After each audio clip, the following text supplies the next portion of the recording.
Le T-50 était un char d'infanterie construit par l'Union soviétique au début de la Seconde Guerre mondiale. La conception de ce véhicule avait des caractéristiques avancées, mais était compliquée et coûteuse, et seule une courte production de 69 véhicules a été achevée. Il était donc développé à la veille de la Seconde Guerre mondiale pour l'armée rouge. L'expérience de la guerre civile espagnole a conduit à un effort pour moderniser ou remplacer la grande flotte de chars soviétiques. Avant 1939, la plupart des chars du service de l'armée soviétique étaient des versions améliorées de dessins étrangers. Par exemple, les chars les plus nombreux, les T-26 d'infanterie légère, étaient une copie des britanniques Vickers Sixstone, avec une tourelle de conception soviétique et canon de 45 mm. Cependant, juste avant et pendant la guerre, l'URSS a développé de nouveaux chars légers, moyens et lourds de conception entièrement indigène. Le char léger T-50 était destiné à remplacer le char d'infanterie T-26 dans la planification d'avant-guerre. Il devait devenir le char soviétique principal, opérant à côté du BT char rapide. Le développement du T-50 a commencé comme le projet SP en 1939 pour créer un remplaçant du char léger pour les chars T-26 et BT. Les prototypes initiaux, appelés T-126 et T-127, n'ont pas été beaucoup améliorés par rapport au projet T-46-5 qui avait été abandonné au début de l'année, mais le T-126, plus lourd, était sélectionné pour un développement ultérieur. Le bureau d'études a été fermé pendant la Grande Purge et n'a pas pu poursuivre le projet. Il a donc été transféré en mai 1940 et 2 prototypes ont été testés. Ces derniers ont été achevés fin 1940.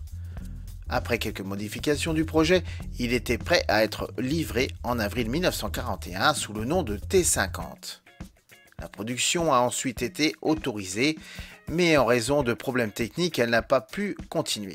Le châssis était censé être basé sur le T-40, cependant, la suspension posait problème.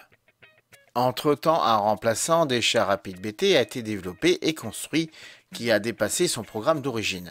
Le résultat a été très satisfaisant et économique, le nommé T-34. Après l'invasion allemande, opération Barbarossa en juin, les usines de chars ont été condamnées à être transférées à l'Oural. Le T-50 était d'une excellente conception, mais souffrait toujours de problèmes techniques à cette époque.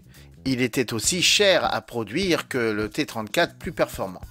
Beaucoup plus simple que le T-60 char léger qui était déjà produit en série.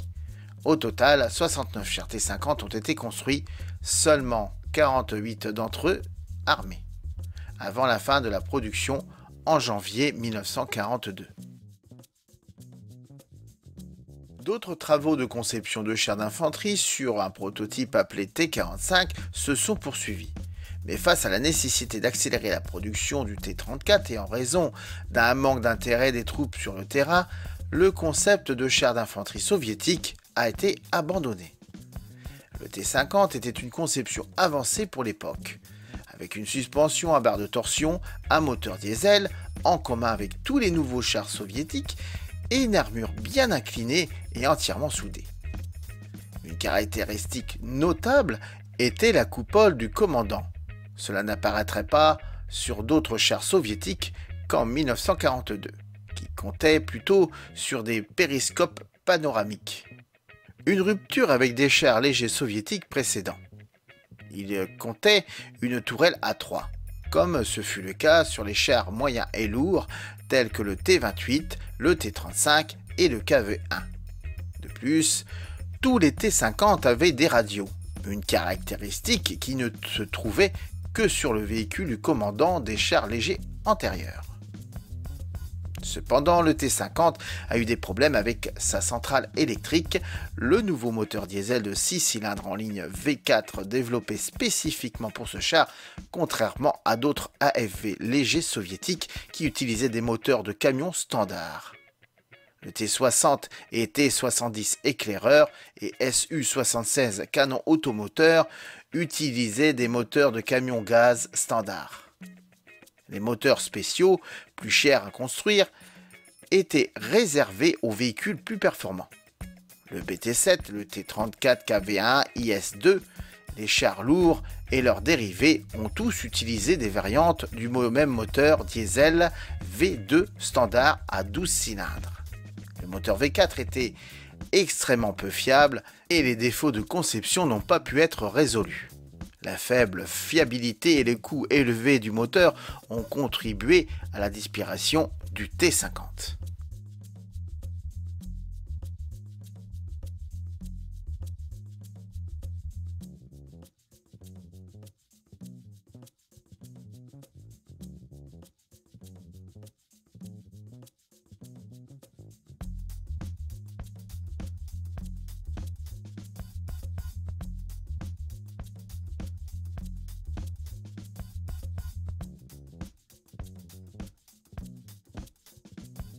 Il y avait deux variantes, un modèle de base et un modèle blindé. Juste avant l'invasion allemande de l'URSS, de nombreux chars soviétiques ont vu leur armure renforcée avec des plaques complémentaires soudées ou boulonnées. Quelques chars lourds KV T-28, les chars moyens et légers T-26 ont reçu des ajouts de blindage supplémentaires. Quelques T-50 ont également reçu ces modules complémentaires. Cette variante surblindée est reconnaissable aux têtes de boulon qui maintenaient l'armure ajoutée sur les côtés de la tourelle et le devant de la coque. Le T-50 normal était un véhicule bien fini en comparaison. Le T-50 blindé avait 57 mm d'armure à ses points les plus épais. Les quelques T-50 disponibles ont été déployés sur le front de Leningrad. Peu de photos en service ont survécu et on ne sait pas grand-chose sur leur dossier de combat. Un T-50 blindé a été capturé par les forces finlandaises et a été utilisé par elles en 1944.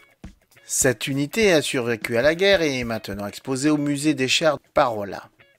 La majeure partie de la production de blindés légers de 1941 à 1943 était constituée de T-60 et T-70 moins avancés. En 1943, le rôle du char d'infanterie était considéré comme obsolète et les canons Su-76 automoteurs moins chers ont repris le rôle de soutien d'infanterie légère. Les tanks légers des régiments de cavalerie étaient remplacés par les T-34. Les rôles de liaison et de reconnaissance des chars légers ont été assumés par des véhicules blindés moins chers.